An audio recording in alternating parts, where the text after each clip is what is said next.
Welcome into the PHNX Suns podcast, brought to you by the DraftKings Sportsbook app, America's #1 sportsbook app. Don't forget to hit that like button, subscribe wherever you listen to your podcast, and leave us a 5-star review. I'm Lindsay Smith here with Saul Bookman, Gerald Bourget, and Espo, and we are hanging out at the Four Peaks Brewery here in Tempe, Arizona, on 8th Street to be specific.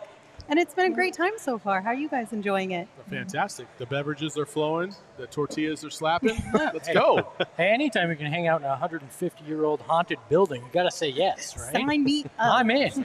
Let's go. Yeah, it's been really great so far. All of our PHNX shows for the day have been out here at Four Peaks thus far, and will continue this evening. So if you're watching this live and you want to come on down and join us, please come on over. Have some great beers, have some delicious food, hang out with friends.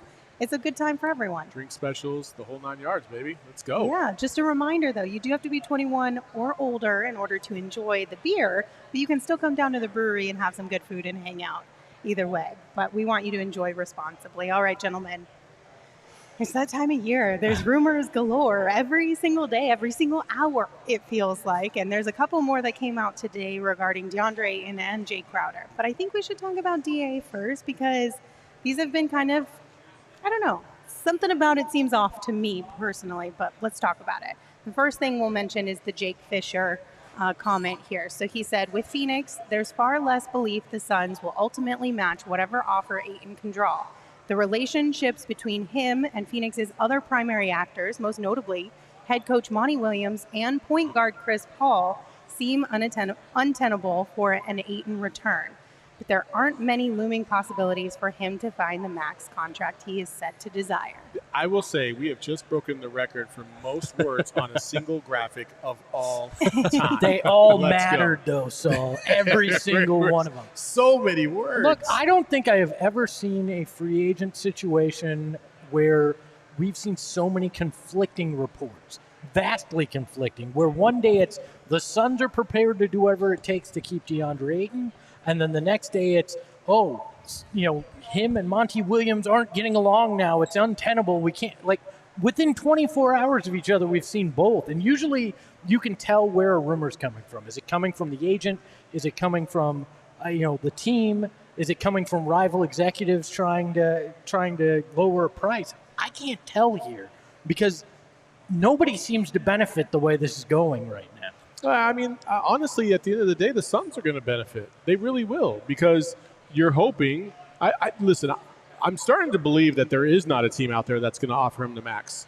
And in that regard, the Suns will win all day, every day, because that's what they hedged their bets on. And that's the reason why they offered him a 4-year max. He rejected it. He wasn't going to get the 5-year. And now they're like, okay, didn't want to take the deal. Let's see what you get on the open market. Oh, you played the wrong game, huh? Yeah, there's also the chance he plays the Eric Bledsoe game, where he makes, he fights it all summer long until right before the season, and then signs something they offer just to cause drama too. There's so many things. The one thing I think will not happen, which there was some talk of this on Twitter today, is he'll play on the qualifying offer. There's not a chance in hell that Deandre Ayton ever plays on the qualifying offer. That would literally be unprecedented, and we've talked about this a lot, and I've said, if you're the Suns and you're okay with offering him a 4-year max, which is what was reported last offseason when they were having these contract negotiations, it was DA's camp wants a 5-year, the Suns are comfortable with 4-year but not 5. If you're okay with giving him a 4-year max, let another team think that you're not going to match an offer for him. Yeah. That's playing the game.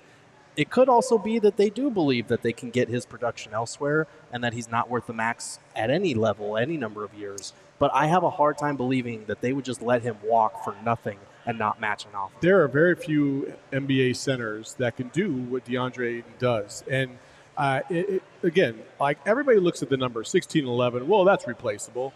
There's a lot more to that. The defense, for one, is on another level than a lot of centers in the NBA. The ability, now he's not the greatest perimeter defender, but he's adequate. He's very adequate, and he's one of the better bigs that can play on the perimeter and be able to dominate down low if given the opportunity. And on top of all that, you've seen the flashes from time to time of him being able to, like, you know, first of all, like there was like a 10-game stretch there where that jump hook was damn near unstoppable. And he was dropping 20, 25 points a game. Like, if you think another center is going to come in and do that, you're high and out of your mind. That's just not going to happen. But I'm starting to think the best case scenario may be them just stepping up to the plate if they're willing to, offering the 4-year max without having to match. So then you have the option if you get to the point where you can trade him at any point. You don't have to be held beholden if that's something you're still considering, right? So if somebody becomes available, you now have more freedom. We want the delicious scenario, okay, guys? That's what we want. See how I teed this up? Yep. And now we have it in the form of a Four Peaks special here. Oh. We have a beer shake. Let's go. Oh. Lindsay, even you can dabble in this delectable delight. What's in it? This is also in honor of our draft that's coming up. Yes. Best ice cream flavors. So look at that. See, Ken Lindsay, wrapped it all in one is there bow. actual Very beer nice. in this? Espo, you don't question. Well, I don't want Lindsay to get sick. She's That's not why going to I get questioned sick. it. She can taste the ice cream. She'll be all right. Just put a little relish on your hot dog every now and then, Espo. But is there beer in there? There's a little bit of beer. Okay. You'll be okay now. I think. That's what you think? Do you have an EpiPen? No? I'm willing to stab you in the chest right now. Great. I am not willing to let that happen. Wow. That's tough. I love you're willing to give up your wife over here, your Yeah, mother for a Kevin Durant. championship, not Saul's just to- willing to give up my life for Hey, For listen, ice cream. I will give up anything for ice cream, okay? Look though, with the Ayton situation, I really just feel like they should put themselves in the best situation to have as many options if they're going to keep him. That makes the most sense to me.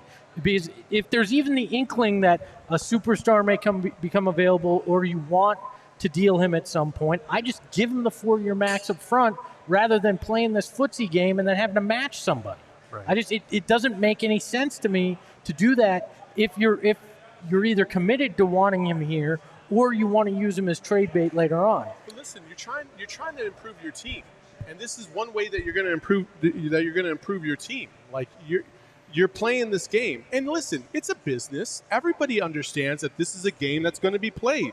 You might not like it. You might not like the method that each side takes to go about it, but it is part of the business. And for the Suns, DA called your bluff, said, I don't want the 4-year. Okay, now he's put himself in that situation, because that's how you're going to spin it. Say, hey, we offered you the 4, you didn't want to take it. Now you got less money on the market. This is the best we're going to offer you, or we're going to trade you to some bum-ass city like Detroit or Indiana. Cool. Like, you choose. Okay, correct me if I'm wrong here, but wouldn't it make more sense if the plan, as always, is to match an offer? If there are genuinely, like, what other teams can offer max anyway, out there, wouldn't it make more sense to try and come up with a solution without a match, because then you can trade DA earlier? Yeah. You can if you match, you can still trade DA as of December 15th or whatever that deadline is. So you're still able to trade him. It's if he's on the qualifying offer where he can veto trades for a year. Okay. I thought there was a stipulation if you match, you couldn't That's what get him I for thought, longer. too. than I that. thought if it you was match, if you match, you can't trade him to that specific team that offered the offer sheet for a year. Okay. That's what it was. So you couldn't go back. Okay, that makes sense. Right. Look, I still think San Antonio is the dark horse here. They are, and they are because they can free up enough cap space to sign him to an offer sheet, or because they have options as far as a sign and trade. We've been hearing a lot about DeJounte Murray and how the Spurs are apparently willing to tank. I think a sign and trade for Murray makes a lot more sense if the Spurs are trying to tank. But I don't know, Ayton might be too good. If they're trying to completely blow it up and get in on this top 5 of a really good draft class next year, maybe Ayton isn't the type of guy you sign and trade for. Hold on. If it's Deandre Ayton and a bunch of G League scrubs, it's going to play out a lot like Devin Booker and a bunch of G League scrubs. That's true. You're going to be a top 5 team. So I still think they get accomplished. So I saw this on my timeline today from Vincent, and I thought it was super interesting. And the fact that you bring up San Antonio as the dark horse here, and they said, if the Spurs give Ayton a max offer, that would be a pretty big indictment of Monty's ability to control a locker room. Coach Pop coached Monty and hired him for a front office position. Pop offering DA the max pretty much means he thinks Monty is squandering away Ayton's talents. Do you agree or disagree? Is there some portions of that maybe that you agree with? Not at all. He's not all wrong. I mean, when I saw it, I was like, I'll say he's that's all an wrong. interesting thought at the very least. Thought. I don't think he thinks Monty's squandering him. I think Greg Popovich, with the success he's had with big men, Tim Duncan, Robinson, these guys that have played well under him, he looks at it and he goes, that's a guy that I'm used to building systems around, big guys that can do a lot of things. So I think it's probably a lot of that. More than he thinks Monty's a failure. He just thinks I'm a center whisperer. I can make this work even in this era of basketball. But there's an element of Pop that thinks that, listen, you wouldn't give him this max offer, especially in talking to Monty. You don't think those two are communicating? If Pop doesn't believe that, well, maybe he's missing the boat here or here, I think I might be able to tweak this, or I might be able to focus on this. Or maybe Pop is just like, listen, we need to retool, we need to rebuild, and this is an anchor piece that we can kind of form our team around for the next 4 or 5 years and give ourselves a little bit of an opportunity, while it might be rough in the early going, to get back to that Spurs level of championship basketball. That's the other way to look at this, is to build around him as opposed to the Suns building basically around Devin Booker. Right, and I really push back on the idea that like the Spurs would be able to do anything in a winning environment, at least off the bat, building around DA. Because we've talked about this before. DA is an elite player at his position, arguably top 5. He's not a guy that creates his own offense. He's just not. We did the deep dive into it, a 2-parter 4K breakdown on Go PHNX, and like 81% of his field goals are assisted. Like, that's just the nature of it. If you're putting him on the Spurs on a max contract, maybe you do believe you can get more out of him, and maybe you do put him in positions where he has to create more of his own offense because he doesn't have a Chris Paul or an elite pick-and-roll guard to set him up. But if you're doing that, there will be struggles to adjust to creating your own offense. You're not going to be a winning team, and it will take time for him to develop those skills, which I believe he could develop here in Phoenix anyway. Like, the Suns optimize him. They get the most out of him without giving him as many touches as a number 1 pick typically gets. Like, he's good here. I think a lot of people frame it as Monty's holding DA back, or the Suns aren't giving DA what he deserves. But there's also the other side of this equation where Ayton needs to look at what the Suns, how they allow him to be as successful as he is. They both make each other better. And that's why this whole thing about going to Detroit or Indiana or even San Antonio with a bunch of guys that are rebuilding, like, you're going to be the man, you're going to get better individually, but are you going to have the same team success? And I don't think so. I think the biggest question here is DA maximizing his opportunities, or the Suns maxing DA in their system? Like, and for fans, that's a conflicting question. You don't know which is which. And I think 50% of the fan base would say one way, and the other 50 would say the other way. So that's the conundrum with Deandre Ayton right now. I just find it hard to believe, with where Pop is at his age, that he wants to enter into a complete teardown while being that coach. If he was going to do that, why not just step away, be the GM? I think he would have stepped away had his wife still been alive. Maybe. I think he would have. But he has no, I genuinely feel like he's one of those coaches that really has nothing else to do. Like, this is his baby. This is his baby, and he likes it. And so why not? Losing sucks on a coach. It's Yeah, so but bad if you're a like coach, you still enjoy the coaching aspect and the mentoring and the teaching aspect of this stuff. That's what makes the greatest coaches, is that they love the little nuances of how to try and get the most potential out of one individual talent.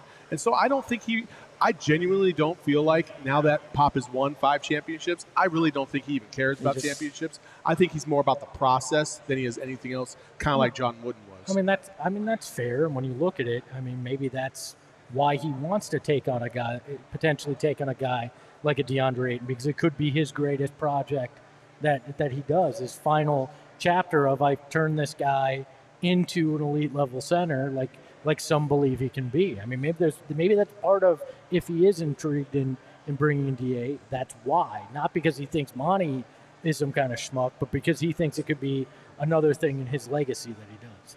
Okay, so we have another quote. This one's from ESPN's Brian Windhorst. He said the Suns believe that they could find a number of other centers who can give them the type of production that Deandre Ayton can. Do you agree or disagree with his statement? Cocaine is a hell of a drug. Well, look, a number of other centers. So they're saying they'll sign multiple centers to get 16 and 10 in total. You add it all up, it makes And one. honestly, they came close with JaVale McGee and Bismack last year, if you just want to say it that way. But you're not getting the high level of productivity from that one position anymore, and that's going to be a problem. No, that notion is ridiculous, and I really do feel like it smells like a smokescreen to me. It smells like the Suns are putting out there, like, oh, we're okay with the sign and trade. Like, you know, if a max offer comes in, we probably won't match it. Like, I don't believe that they actually think this, because DA is top 7 center at worst in this league. And even if he just is a play finisher, he's an elite one at that. And he gives them a lot defensively, a lot on the perimeter. He's mobile. And when he is locked in, it takes his team to another level. So I have a problem believing that is a straight-faced belief from the Suns. This thing sounds like the idiot who is dating a 10 and goes, you know what, I could still find better. Right. I'm gonna go search, and then realizes how big of a moron they are after they find nothing and they've lost the person that they're with. Like, I think that's where the Suns are going to be if they really believe that, and they're all of a sudden like, we're starting JaVale McGee, and we brought in we brought in X guy filling in. Do we have an update of we something? We do. We have a very big breaking news report from Wojnarowski. The Atlanta Hawks are trading Danilo Gallinari and multiple first-round picks to the San Antonio Spurs for DeJounte Murray. That's all they got for DeJounte. Game over. That's all they got for DeJounte Murray. That's it. I'm curious. Danilo Gallinari and 2 first-round picks. Well, it said multiple. Didn't say okay. 2. So we need to know how many picks are involved, if there's anybody else involved. But I don't understand what the Spurs are doing. They have an all-star guard. That's the who's key 25. piece you needed to trade for GA. Not necessarily. think? I mean, if you're the Suns, But they can't flip Murray, right? Don't they have to wait to flip Murray? Who? The Hawks. They couldn't turn around and. They could. Could they turn around? Could. Okay, so there's not a waiting. But there's period been a lot of conjecture out there about Murray wanting to play with Trae Young as well. So I think I'd be shocked if they flipped him. Yeah, but I don't know. This is a very much blow it up. We're going for Wembanyama next season. Yeah, type move. I agree. I wonder if that means San Antonio will. Isn't there a buyout in Gallinari's contract? He's only guaranteed. He's only guaranteed $4.5 million out of $21.5 million. So it's entirely possible he still hits free agency and becomes a mid-level target for a lot of teams. Gallinari would be a nice piece, I think. Yeah, for sure. That's crazy. I don't know what the Spurs are doing. That's an all-star guard who's 25 years old. I get that you maybe don't want to pay him a max contract, but like, that's strange to me. I'm also just like, what are the Suns going to do? When are they going to make the move? Because every single scenario that we've gone over the last 3 weeks essentially has been like, oh, well, they're out of it now. Oh, well, that's not happening anymore. Okay, well, that's dead too. Well, all roads lead back next? to DA signing. I'm telling you, like, the Suns might end up being in the most primo position right now because every suitor is seemingly coming off the board right now as we speak. It started with the draft last week in Detroit. Indiana is still kind of in there. And now you have the Hawks that kind of eliminated themselves. The Spurs seemingly have eliminated themselves, but there might be moves, as Gerald said, that they could make. But again, the dynamic here is that the Suns are in win-now mode. And what pieces would you get back besides Gerald's boy, Jakob Poeltl, that'll help take you over the top? I'm not sure there is any. People are asking, why wouldn't James Jones, with the low cost of entry for seemingly for DeJounte Murray, why wouldn't you be looking at that? Why wouldn't you be like, hey, we got an expiring in Jay Crowder, and some other expiring pieces, and we'll give you 3 first-round picks to bring in an all-star. Valid point. That's a good question, and we have an update. The Hawks are sending 3 first-round picks and a future pick swap to the Spurs to pair Murray with all-star guard Trae Young. If you're in win-now mode, then that's the kind of move you make, especially when you've admitted you're punting on the draft. I was going to say, if you don't even want your picks, then what's the big deal here? But James Jones is oddly kind of conservative in that way, at least from what we've seen so far. He doesn't like to hedge his bets too far into the future. I get it, but if continuity is what you're playing with, you're going to finish 6th in the West. True. Yeah, everybody else is getting better. Guys are coming back from health. We saw the Nuggets make a move that many in Denver believe make them better. Like this Suns team standing pat and hoping continuity is what makes everything better is going to leave them in a 5, 6, 7 seed. They could be in the play-in if you just stand pat and everybody else gets better around you. You don't think that they can flip Jay Crowder for, some superstar? For like magic dust that creates another player? Magic Johnson. Magic I'm beans? sure they could get Magic Johnson in well, this one. Okay, so Hello said we wouldn't be going through this if we moved Jalen Smith to the 4, right, Saul? So real quick, though, I do have a question for you because I feel like, so I was having some conversations this past week, and I remember a lot of people were telling me, like, do you remember early on in DA's career and some of the things he said throughout his time in the NBA, how he would rather play the 4 instead of the 5? Like, he doesn't want to be a center. Do you think maybe they brought in Jalen Smith to see if that could be a potential thing? They might have. And to maybe appease DA a little bit? They brought him in thinking Jalen Smith was a 4 and DA was a 5, so they got that wrong. They might have tested it out in practice just to, for shits and giggles, just to see how it goes. But DA's not a 4. No. Like, he just doesn't have But the that's skill what I'm level saying. to be a 4. That could be some of what's causing a lot of the tension behind the scenes is that if he doesn't want to play the 5 and he wants to play the 4, there's going to be friction there if your team's like, bro, get it out of your head. Cool, You're a yeah. 5. And my rebuttal to that, like, well, then don't get cooked on the wing against the Dallas Mavericks, and we won't have this problem, dog. I'm sorry. If you think you're a max player at the center, but you want to play 4, you're living in a dream world. Why would a team pay you max for what you've done if you don't even want to be in that position and you're hoping to play a different position? That does not add up. It doesn't work. If I'm investing a max contract in you, it's because you are a center and you've done it well at this level, and I want you to be there for the next 5 years. Right. I'm sorry to burst his bubble, but if he thinks that he is going to get paid max money or even good money to play the 4 somewhere, he's out of his mind because everyone is going to be playing him as a 5. Everyone is going to see that he's an elite pick and roll big, which is what the Suns utilize him really well here for.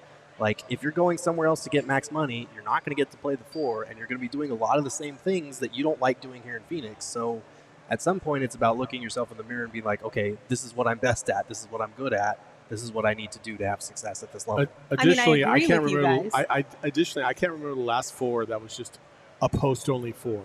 Like, could barely shoot from the perimeter, can't handle the ball at all at the 4 position. Like, there's no way. No. I love DA, but there's no, son. I no. agree, but I think that could be a point of Well, then his that people need to talk that point frustration out of his and head that- because he's high and out of his mind if he believes that. All right, well, let's move right on along from DeAndre and talk a little bit about Jay Crowder, who also got brought up. Bring up Buffalo every time he wants to talk about the 4 spot and how they cooked him in the NCAA tournament. No, son, not trying to hear it. I thought you were having a stroke and talking about the Buffalo Braves of the 60s in the NBA, the original Clippers home. You're such an old soul. Buffalo, huh? All right, so apparently the Suns have spoken to a handful of teams about a Jay Crowder trade, including the Knicks, the Heat, Cavs, and the Pelicans. Close up the beach. Close it up. Could you imagine if Jay winds up on the Pelicans? I would love it. I just want to see how that unfolds. No, we would hate that. No, I'd love it because I hope they get Alvarado back because here in Phoenix, I think I could love him. In New Orleans, I'll hate him forever. So I would just laugh after the FJ Crowder shirts and the Oh, chants. right. Like, do they keep That'd be it great. going? Does it become Yes. like an Yeah, endearment type absolutely. of I think thing? you I feel have like to. you have to, right? Yeah, for sure. Yeah. yeah. You sell those shirts in the team shop. Oh, yeah. You just embrace it at that point. I did also hear that the Celtics were interested. I checked in with a Celtics insider on that and was told basically the Celtics, sure, we'd love Jay Crowder. We'll give you a future second-round pick is what the conversation was. And I just don't think I don't think you're ever going to deal Jay Crowder for a future second-round pick. At that point, you might as well just keep him on the roster. No, that's why all these trade rumors that are coming up with Jay Crowder, it makes sense for the Suns to gauge his value and to look for an upgrade there because he's probably the weakest link of a very good starting 5. But, like, they're not just going to dump him to start Cam Johnson for nothing. Like, what are the Suns going to get back in return? And a lot of these teams that seem to be looking at Jay Crowder are looking at him like he's going to be like free pickings. Like, that's not what the situation is at all. I think that's probably a lot of the contenders, the Heat, Yeah. the Celtics. I'd imagine New Orleans is probably looking at, we can bring in a veteran that can help a lot of these young guys, continue to have that edge with a guy that's been there, done that, and we can take that next step. So maybe they give up something more than these other teams would be willing to for a Jay Crowder in that case. But yeah, they're not going to just give him away. There's no point in that. And, we've talked about this multiple times before, too. And I think everybody who covers sports in general will remind you of this throughout this weird time and space that we are in. Just because somebody calls and asks about Jay Crowder doesn't mean there's anything substantial there. Right. But you can still report that he is being asked about and that the Suns are listening to potential trades for him. But again, like you said with the Celtics, we'd love to give you a second-round pick for Jay, but that's not substantial. That's not realistic. Yeah, and I think that's the same for when you hear the Suns are shopping Jay Crowder. It could simply be because, hey, I want to understand what his value is in case I want to make that move. Not that I'm actually actively looking to. I just want to understand the value in the market because that's key right now. You have to understand what can you get for your guys if you're going to make a move, especially for these guys with expiring contracts.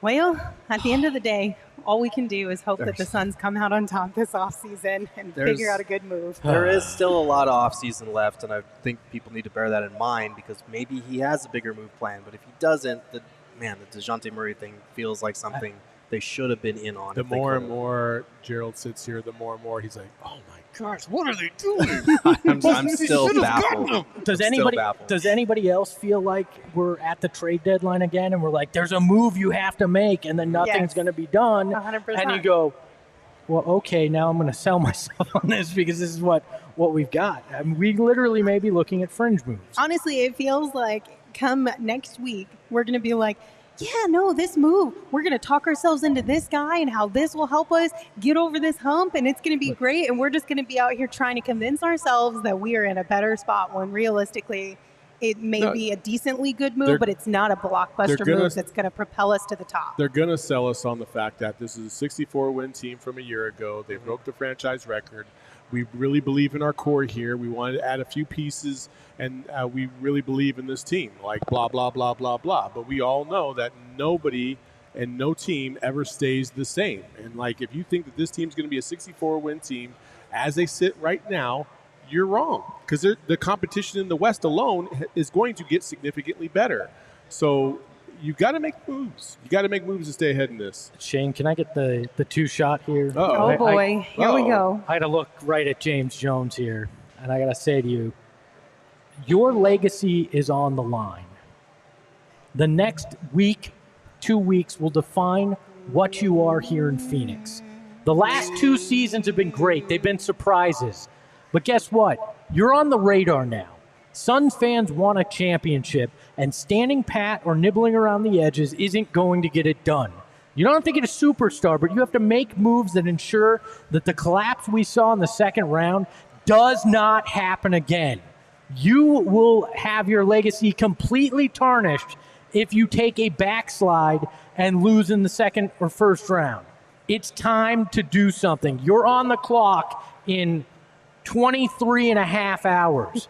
Good luck, James. Brian in the comments said LMAO, Gerald trying so hard not to smile. I didn't want to steal the spotlight. I mean, JJ's been on the clock, and we saw that today. Like, he's not active. And, again, Murray going to the Hawks for basically a bag of chips. You got to make some moves, man. And if you got to pick up the phone. Listen, if you're going to sit there and tell God and all country that you are not all about the draft, well, MFR, you better be all about free agency and making moves. You can't be not about any of it. Yeah, what the hell are you about if you're not about the draft, you're not interested in trades, and free agency, we'll sign a guy like a Derrick Jones Jr. And honestly, I'm just joking here, not about that life. But for real. You know what? I think I accomplished enough. 2 great years, we can go back to 19 wins. That's not what he's saying, but I mean, that's the way it's going to feel if you do absolutely nothing this offseason. And it will. And we've said this before. Like it feels like if the Suns just bring back their core, that would be a good offseason, but it's not going to feel like it because we're going to look around at all this other activity and we're going to judge it compared to that. I still think this is a good team. He's emphasized continuity all the time. So it wouldn't surprise me if that's what happens. But I'm just saying, keep in mind, like, it's a long off season. Free agency technically hasn't even started. We're getting all these deals reported ahead of time, and we don't know what calls are being made and aren't being made. So I'm not ready to be like James Jones, what are you doing? Do more. Maybe he was doing more. Maybe they had a higher price for the Suns than they did an Eastern Conference team. We just don't know yet. I get that. And look, if they bring back their starters, fine.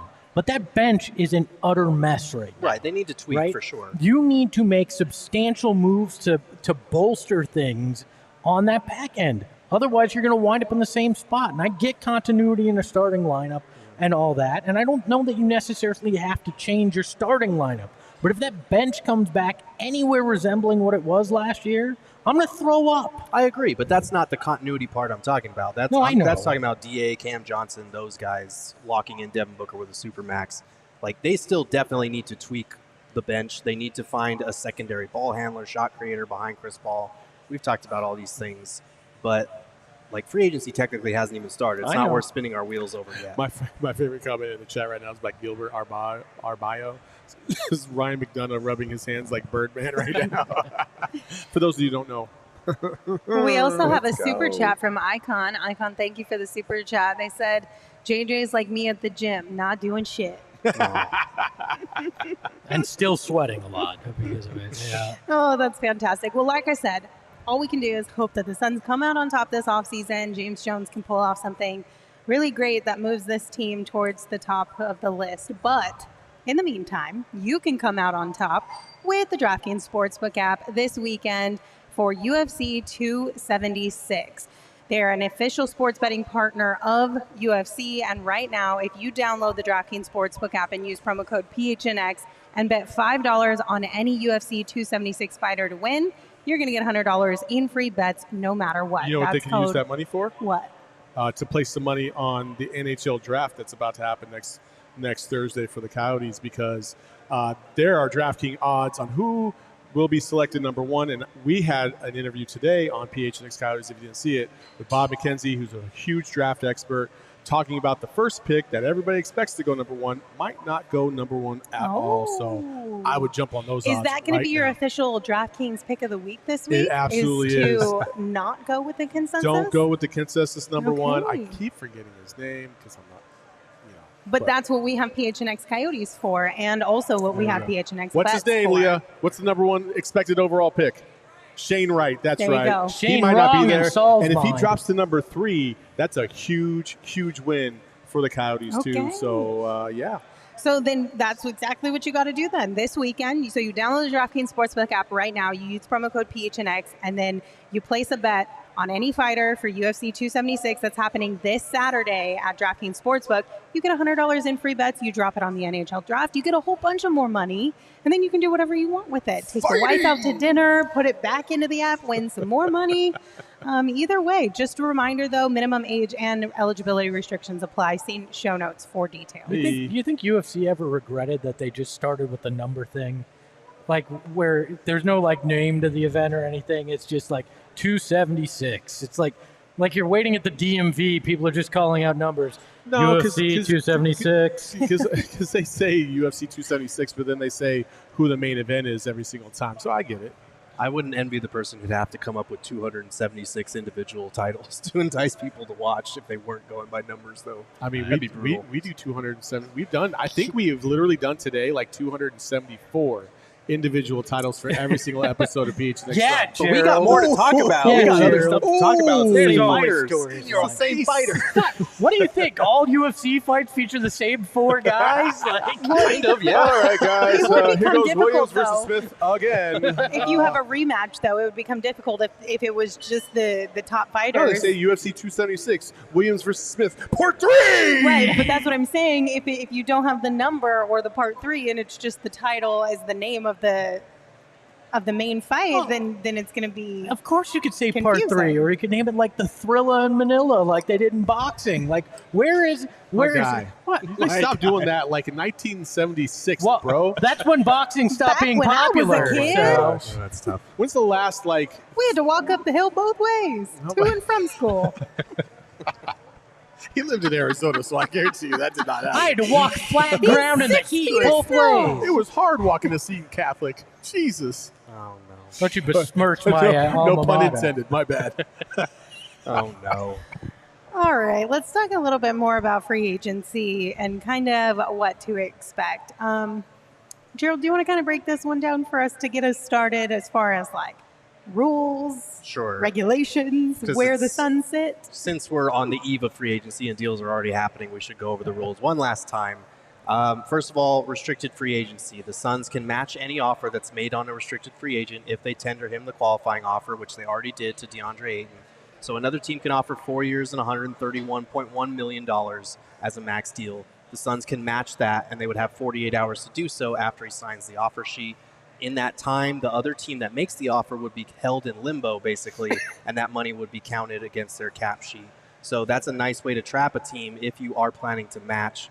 The Suns can also offer 4 years and up to $136.6 million, or 5 years and $177 million, which we all know is feeling unlikely at this point. If they don't want to match, or if they don't want him to sign an offer sheet, they could pursue a sign and trade.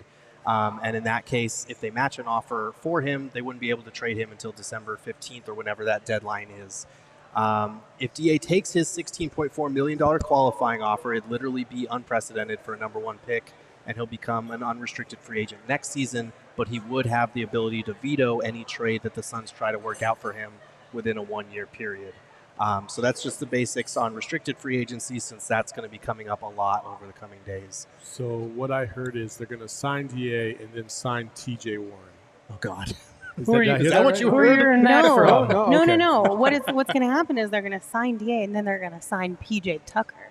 Oh, I Right, the wrong, Gerald? I got the- I Well, got the where did wrong you one. hear Right, TJ Gerald? Oh, I was totally Sorry. kidding because the Celtics Oh. are rumored to be interested in Oh. TJ Warren, and I'm like, Right. go ahead. Yeah, good luck. He'll play 3 games. And he won't say a word to the media Yeah, because he's uncomfortable all the time. Yeah, that's tough. Okay, but for real, let's talk about some wings that the Suns could potentially target here. Gerald wrote an amazing article over at gophnx.com if you want to. This is going to be like the appetizer. So if you want the meal, head on over to gophnx.com and get that full dinner for you, because we're only going to talk about a couple guys. Gerald went far more into depth with quite a few additional players in his article.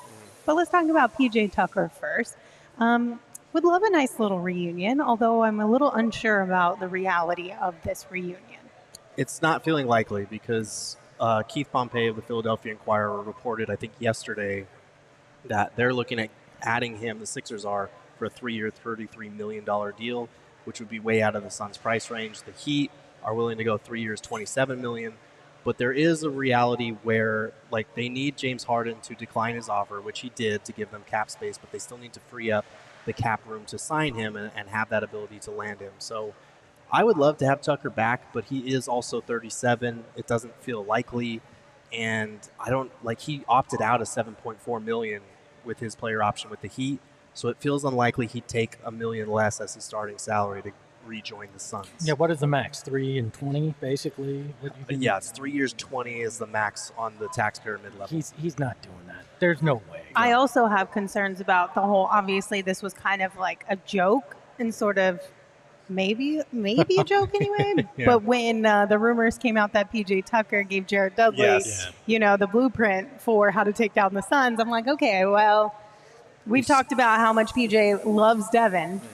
But if he's willing to low-key root against him. It's all good to hate him for that, but at the same time, I don't know. Oh, I don't hate him for it at all. No, I get mean, it. but like still at the same time, that's definitely not the reason they lost. Oh, no, not at all. I'm just saying if PJ Tucker feels that way about the Suns, If he sold them would out. he even want to come here? Why, Right. Why, I don't are think you, he would anyway. why are you going after PJ Tucker when that's the Jay Crowder rule anyways that you're getting? He's a little bit more consistent on his corner threes and everything, but that's Jay Crowder right there. You might as well just keep him for the $9 million and go shopping for something of a different skill set with that $6 million that you have as your exemption. I don't see why you do that. Well, right, and most of these options we should know are in the event that the Suns make trades and lose a wing or two somewhere in free agency. This is in the event they need wing depth, because right now they have Devin Booker, Mikal Bridges, Jay Crowder, Cam Johnson, Torrey Craig, and Landry Shamet, all capable of playing wing spots.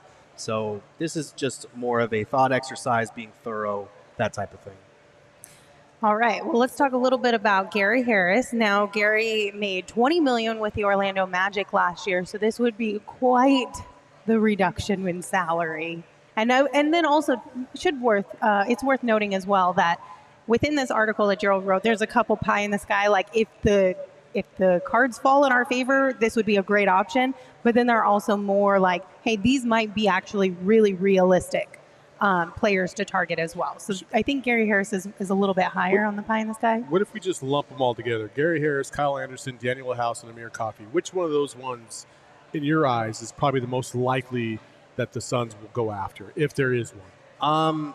I would probably say either Daniel House or Amir Coffey, and I know that those are probably the least enticing options of anybody that I wrote about, but like they're both legitimately good players. Like Daniel House came in, shot almost 42% from three in his limited stint with the Jazz. Jazz fans were basically begging Quinn Snyder to play him over Royce O'Neal by the time the playoffs rolled around. And then with Amir Coffey, he's kind of an underrated target. He's a restricted free agent with the Clippers, but they've got a lot going on and a lot of money they'll be allocating elsewhere. So if you make him that taxpayer mid-level exception, you might be able to get a 6'7" wing who's only 25 years old, just turned 25, shot 38% from three, 41% from three the year before. Like that's a young guy on the wing who could really bolster your rotation. Let me make it very clear and very simple.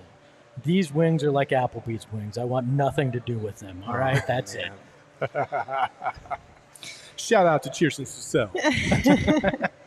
Well, yeah. So, I mean, that was the appetizer. So if you guys want to dive more into this and kind of dissect everything, Gerald broke it all down, again, over at gophnx.com. If you're not a member, go ahead and sign up to become a member today. You get a whole bunch of perks. But the best one of all is that you get to read Gerald's articles. We did have a comment in the chat from Jonathan, said, wait, I just got here. What happened to Aaron Holiday? Which is worth mentioning. Basically, the Suns won't tender a qualifying offer to Aaron Holiday, which basically makes him an unrestricted free agent. Yep. I don't understand it all.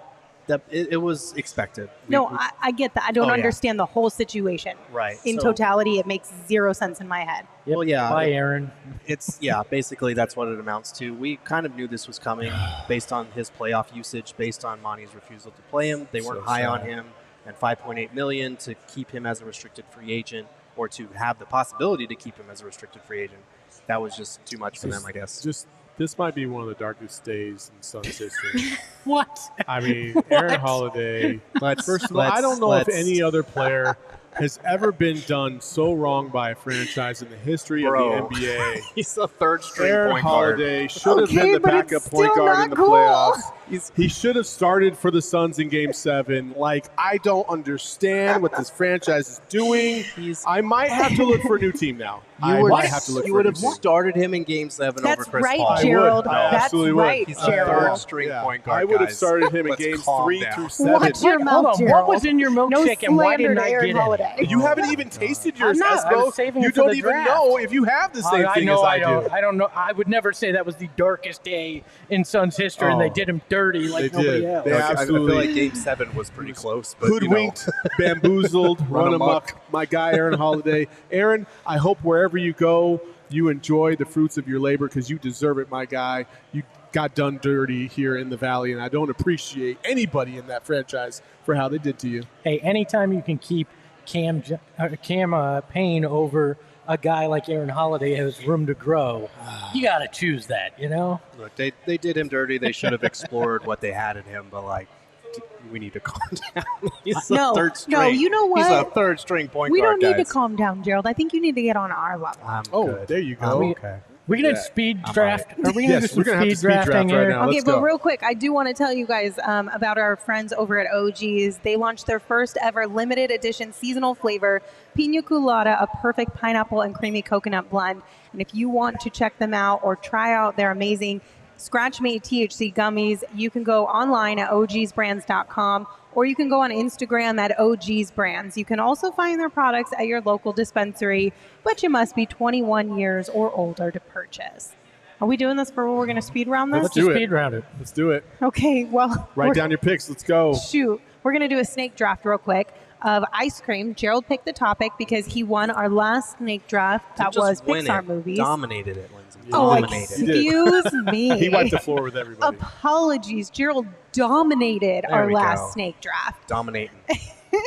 So we're going to do ice cream, and the order is Gerald, Lindsay, Espo, Saul. All right, Get the hell I out go of here first? for the third how time in a does Saul row. keep getting screwed How do on I get this? last every single time? Do you want to I switch? use a generator. with That's me. I Your don't. generator Switch with me. I sucks. just use a generator on the internet. Switch it's not with me. my I fault. don't That's fine. want the number No, one that's pick. fine. That's I fine. don't want it. That's fine. I'll take 4. I hate this because no matter what you pick, you're going to get ridiculed for it. Yep, you we'll are. just go chocolate number 1. Right off the bat. Really? Yes. Wow, that's a third round pick, and My you just God, took It's it. sabotage not the a draft third right off the round bat. Guys, I needed more time to Not think a about third Oh my round pick. gosh. It's ice cream It's flavors. ice cream flavors. Lizard. What do you have to look up? I'm stressing. Just make a pick. She I went just Ben and forgot what it Jerry's was. flavors. No, I forgot what it was called because I got nervous. The one that has the cherry Garcia. There we Okay. go. Cherry Garcia. Really? I got left the best pick in this draft. Cookies and cream. Oh, I thought you were going to say vanilla, and I was going to be like, really, Good pick. Espo? Cookies and Really? cream. Coo- Good Cookies and cream is the goat pick, but I'm going to go the other way and go chocolate chip cookie dough. Okay. That's good. And then I'm going to back it up with a Rocky Road. Okay. All right. Damn, I would have taken Rocky Road. You make fun of it in the first round, but in the second round, French vanilla is well worth the pick. I'm going French vanilla. Okay. This Lindsay? is too fast for me, you guys. this is far too fast for me. Oh, boy. Oh, I'm stressed. Hold on. What other ice cream flavors are there? Oh my gosh. What, do you got the James Jones draft board? All your picks she's are already gone? She only had 6 to 7 picks on the board. Yes. She only had one, and it was Cherry Garcia. And now she doesn't know where to go. Exactly. That's the only ice cream. I'm going to go cake batter, even though I know I could have taken it way later in the draft. Okay. I'm still going to do it. All right. I'm going to go. Ooh. Wait, what was the last one? Ashley vanilla? All right. French vanilla. I'm going butter pecan, Sleeper pick. I That's love a good it. one. I love it. and then I'm going. This is tough. I'm going to go Oreo.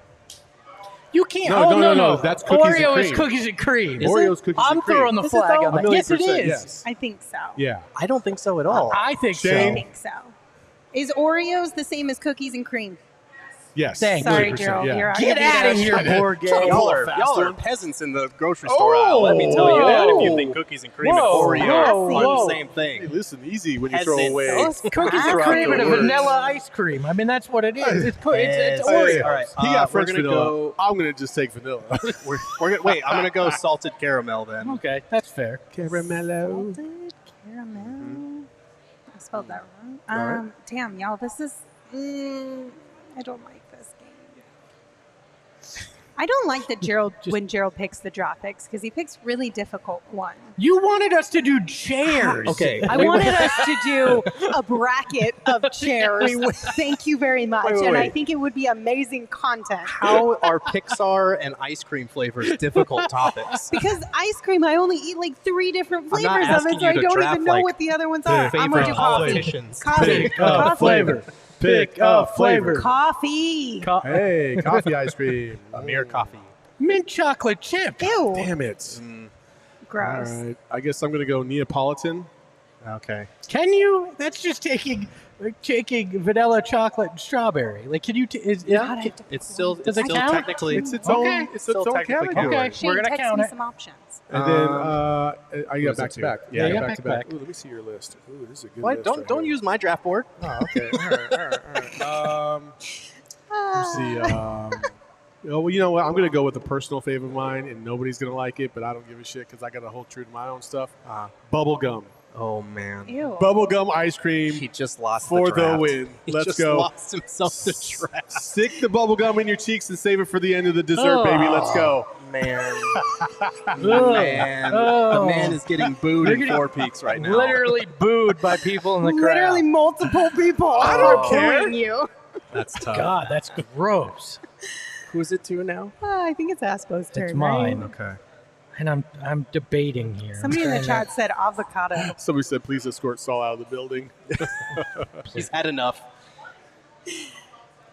Okay, I'll read Okay. you these comments that I find hilarious while you're thinking. Peyton said Lindsay's the kid in class that's never ready when the teacher calls on them. And then Zhu said even though Lindsay knows the teacher is going to call on her, she still isn't ready.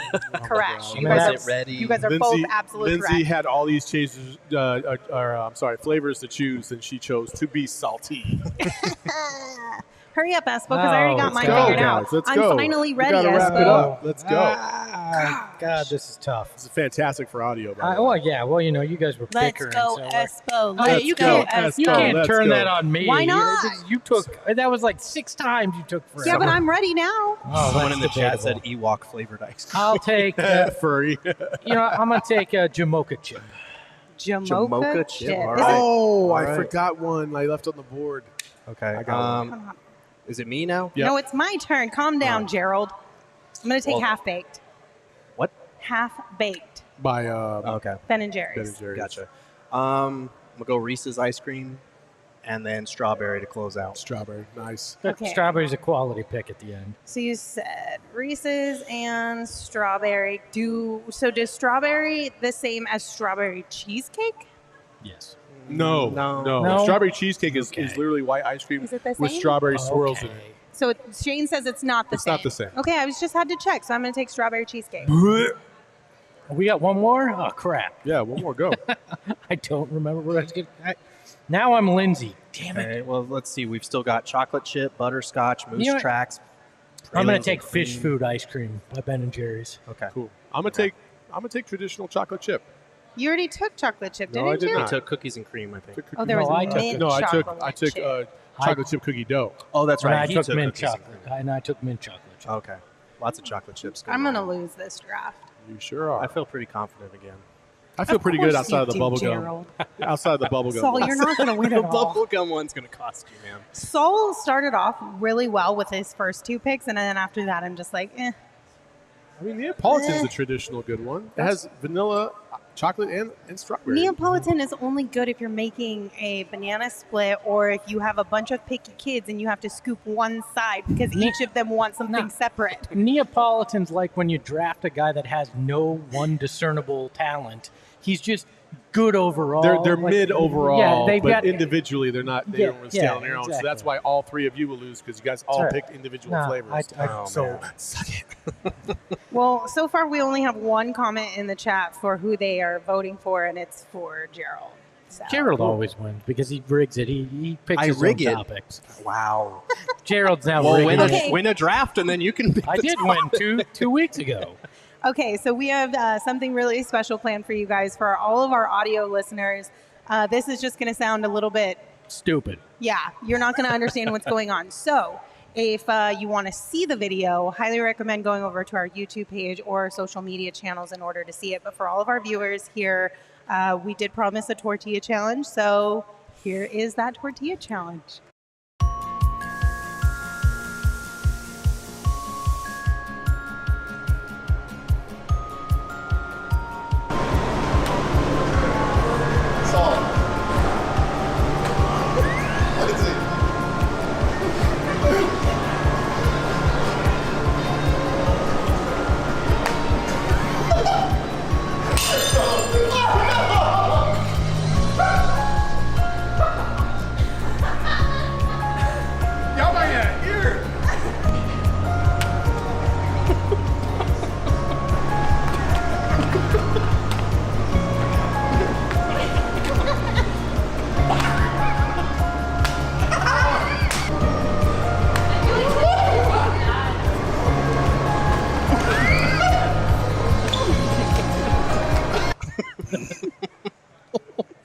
Lindsay and Espo just played with no rules whatsoever. And then Gerald didn't even understand the rules, so he Gerald slapped me before we definitely even started. My slap of Saul didn't make my the cut. gosh. I'm bummed. I'm sorry. My favorite one, though, was my slap of Saul. I'm not course. even going to lie because I actually, you were the only person that I actually Yeah, hit she got, yeah. legitimately. Yeah.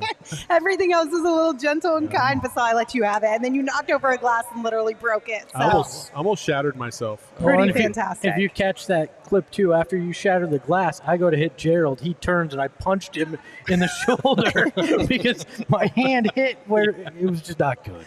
Thank you guys for tuning in. We appreciate you as always. Just a reminder, we want you to stay safe and healthy out there. So COVID-19 vaccines are free for everyone 5 and older. Those 12 and older are also now eligible for a booster. Visit azhealth.gov/find-vaccine for a location near you. Tomorrow's show is going to look a little bit different. We're not going to be live at our normal 2 p.m. hour.